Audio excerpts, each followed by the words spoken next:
To locate creative techniques to use in the creative session, we used the resources provided on Blackboard that were recommended by our teachers. We also used the book Game Storming, because we had worked with these methods in the past and were familiar with them. We also looked for more resources on the web. We especially used the resources from IDEO, their toolkit, and their tips for facilitating creative sessions. For diverging and converging, we used 4 different methods. First, we used a diverging method called the fantasy analogy. You let your participants name their favorite superhero, then let people list his or her traits and abilities. How would this hero use those traits and abilities to solve the problem? You write the suggestions on the post-its and stick them on a flip chart. Following that, we used the converging technique called clustering. As a group, you sort similar ideas into clusters, then name them. You make categories like decoration, packaging, services, etc., and talk about the patterns and similarities that surface. If there are abstract solutions, you can think of how they could be translated into real-world solutions. The second diverging method we used was brainwriting. We prepared a sheet with 4 different scenarios for the participants and asked them to come up with 3 ideas for each scenario within 3 minutes. Then, they passed the sheet onto their right side neighbor and continued the new sheet, building on each other's ideas. The second converging round consisted of clustering and then dot voting on the categories. In dot voting, the participants each gave out 3 votes to their favorite categories. These points are then counted and it becomes clear which categories are the most voted. We selected these 4 techniques because they allowed us to ask for abstract and crazy ideas. Because our participants were nutrition students and not designers, we wanted to make sure they didn't limit themselves by thinking too much about feasibility and application. We consciously chose to have 2 rounds of diverging and then converging to give the participants a chance to get familiar with this concept in the first round. We wanted to let them experience how abstract and fun ideas that have seemingly nothing in common can be clustered and grouped by themes. That way, they would be more prepared and open for this in the second round. Our session goal was to have a wide selection of abstract ideas, which were not necessarily thought out or applicable in the real world immediately. We aimed to make that step in our creative process afterwards. The fantasy analogy and brainwriting allowed us to produce that kind of quantitative and qualitative abstract content. From talking to them before the session, we knew that the participants already knew each other and were comfortable with each other. That's why we chose to take a risk with abstract themes. We customized our methods by making them fit our goal and motto of the session: no judgment. We wanted to make it clear to everyone that no ideas were too weird or far-fetched, and we were not looking for a standard solution. We started customizing already during our icebreaker, in which we asked participants to pitch bad ideas like laxative potato chips and bottomless cups. These ideas were grocery store related and set a theme for the rest of the session. The fantasy analogy was largely open to the participants' input, because we did not want to steer them that early in the process, and rather let them discover their own creativity. The way the brainwriting sheets were designed was a bold choice on our part. We described scenarios from the perspective of a horse, an astronaut in space, a mother of 20 children, or Donald Trump. Clearly abstract and difficult choices that we made deliberately. We wanted to challenge the participants in the second round of diverging to come up with new ideas and especially build on others' ideas. We customized the feeling of the session to be inviting and open to craziness and out-of-the-box thinking. We hung the rules of diverging on the wall to remind everyone to follow them and routinely refer to them. As non-designers, our participants have never heard of any of the used techniques. This is why we made sure to explain each method carefully and give instructions on each step to minimize confusion and stress. We did not want them to feel like they were in an exam and had to get the right answers. We wanted them to feel like they were being guided on a creative journey with each other. After the first diverging and converging round, we hung the flip chart of clustered ideas on the whiteboard to use as input for the next diverging exercise. Especially when participants struggled to come up with new ideas, they used the categories for inspiration. After the brainwriting, we wrote the best ideas from the sheets onto post-its to use in the second round of clustering and dot voting. We ended the session by restating the top 3 idea clusters after the dot voting and trying to come up with real-world applications for them. Like this, we gained valuable starting points for our own creative process and had a nice wrap-up discussion with the participants.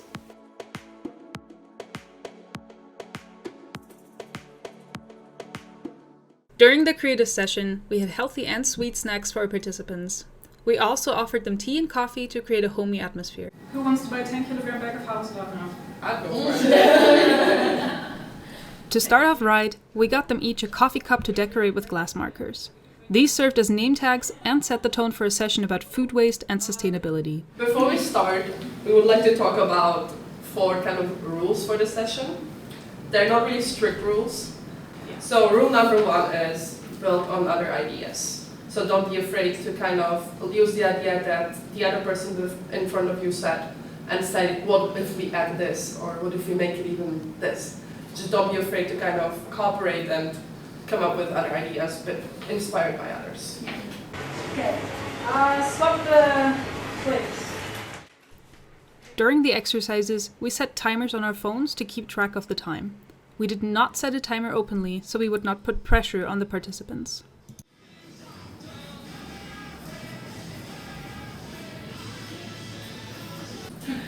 And now we're going to move on to another exercise. Yes, because when you start thinking about how to solve a problem, there's always... We kept the timing flexible, so when methods were going well, we allowed them to take a few extra minutes, and when creativity was running low, we transitioned earlier to the next stage. And it's important that at the beginning of creative sessions, you kind of get those out. Just put them on paper, so they're... Well, the waste of food, in my eyes, is sort of 2 sides of the coin. We're getting fatter because we're buying too much. In the beginning of the session, we let our participants draw the problem of food waste to get everyone on the same page and introduce the how might we question. So when the store closes, all the good food will be thrown away. We also tried to summarize the ideas and points that came up in conversation to open them up for discussion to everyone. For our next method, we're going to do something that is called brainwriting. Everyone gets one paper, and you see the beautiful question on top, which is sort of along the lines of our how might we question, right? Because none of our participants were from a design background, we kept instructions clear and to the point, and materials straightforward.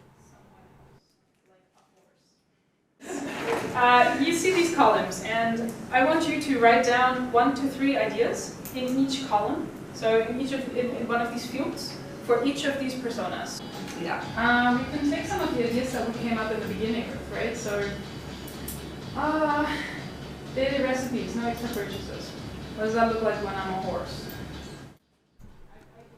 When the flow of the session got slow, we assisted with new ideas and suggestions. Daily estimation of how much hay I should buy. But also, if I'm a horse, I don't really care if a cucumber is bent or not. Yeah, If so I I buy whatever, right? I don't buy only the pretty food. So these ideas that you're writing down now, they don't have to be thought out proposals. They just have to be thoughts. And even if they sound kind of pointless, just write them down because the next person might look at them and go, hey, that reminds me of something. It had like an effect for maybe, let's say, 6 months, but now it's like going like wild again. Yeah, exactly. So maybe So yeah, so you feel the restriction doesn't really do its purpose. it doesn't. Okay. If I can kind of summarize that, like no matter how much the grocery stores try to restrict and then offer alternatives, it won't work if the people don't make the choice themselves, because they will find comfortable ways around social. We ended the session with a free discussion after the dot voting, in which especially the quieter participants got to express their opinions. That could kind of work with restrictions or restrict access to food, then just put it into this pipe. We also thought about the application of the ideas in a real-world context. Okay. In a silo, it's a restriction. Yeah. Only one type of hay. That's a restriction. I agree. How do you guys find these? Like, are they applicable in the real world? I think so. I think all my 3 votes went to raising awareness because I think if you tackle the problem and raise awareness, all the other things will happen. Yeah.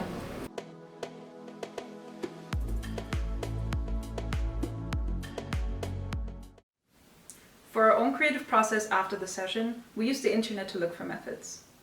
As we were working with already worked out categories and ideas from our participants, we tried to find methods to specify, elaborate, and optimize. We used the Blackboard document of methods from different sources to look into optimization methods. To diverge, we first reframed our how might we question to fit the outcome of the session. Our new question was, How might we make shoppers aware of the food waste problem in a grocery store? First, we decided to use a brain dump. While usually used as a purging technique, we decided to start our process by silently writing down all ideas that came to our mind on post-its. To converge, we then clustered these ideas into categories. We repeated this process a few times, diverged and converged, because we got new ideas and inspirations after each clustering. Eventually, we used dot voting to decide on a concept we wanted to pursue by using 3 stamps each to vote on our favorite category. After we chose a concept idea, we used the angel and devil technique to optimize. For this technique, you write down all positive and negative aspects of your concept and present them. Then you build on these aspects and work on them to make the idea even better. We started off with a brain dump because we had great input from the session. The ideas we worked with were already applicable and useful, so we did not have to diverge into abstract themes or transform complex ideas.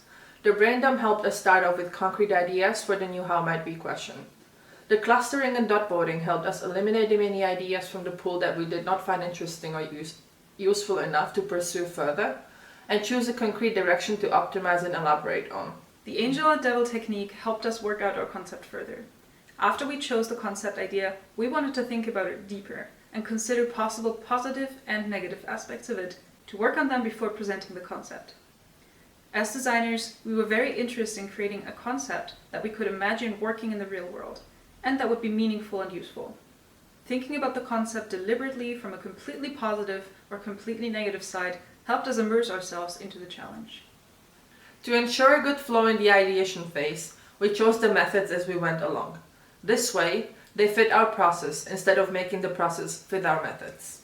We used the output of our first session, in which we diverged and converged and eventually dot voted, as the starting point for the optimization phase, in which we built on the concept we chose. This made the process feel smooth and coherent and let us create a design concept that felt thought through and complete.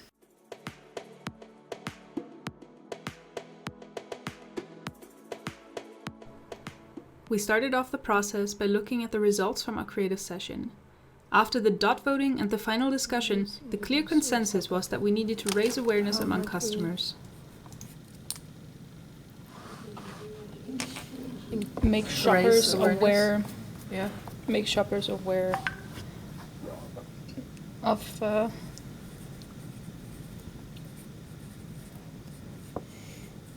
food waste problem.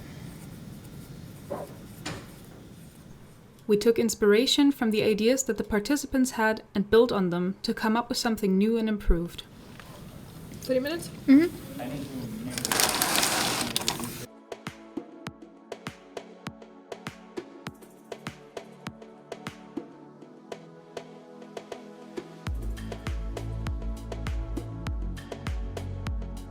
So I have visualized in the store how much food was thrown out in the last 24 hours, like some kind of visual campaign.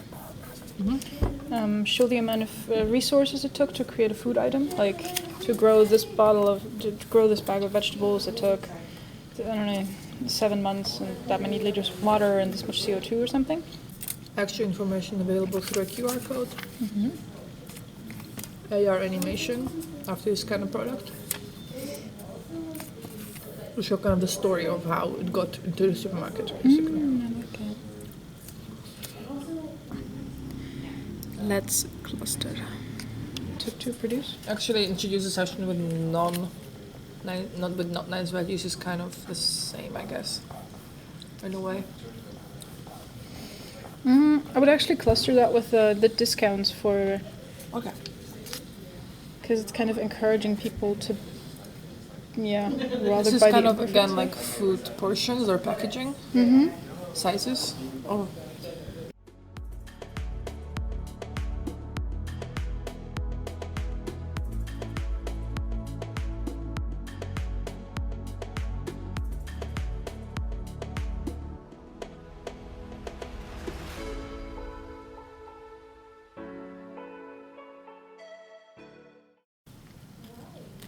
What about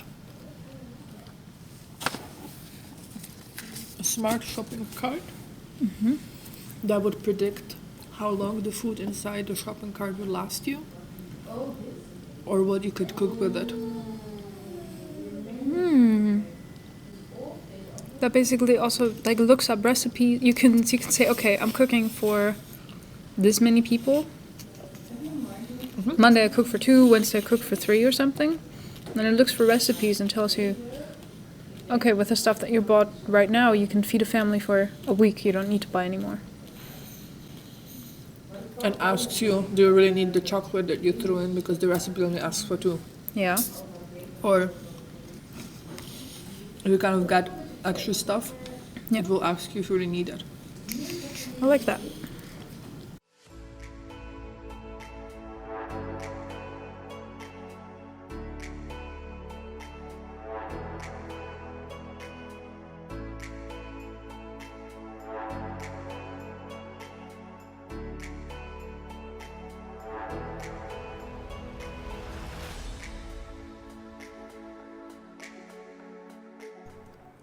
During the angel and devil method, we presented to each other all positive and negative aspects we came up with and then discussed them individually. This helped us see new perspectives and think about design implications we had not considered before. I guess too high tech for regular customers. If you make it easy enough, I think we could tackle that too. And I mean, the fact that it's there doesn't mean that you have to also use it, Yeah, right? that's true. You can also just use it as a regular shopping cart or just take the normal with this recipe. Maybe it would be also nice to have, so if you're shopping for more days, Yeah. maybe it would be cool to kind of enter the expiration date of those things so you can kind of schedule the recipes for you. Yeah?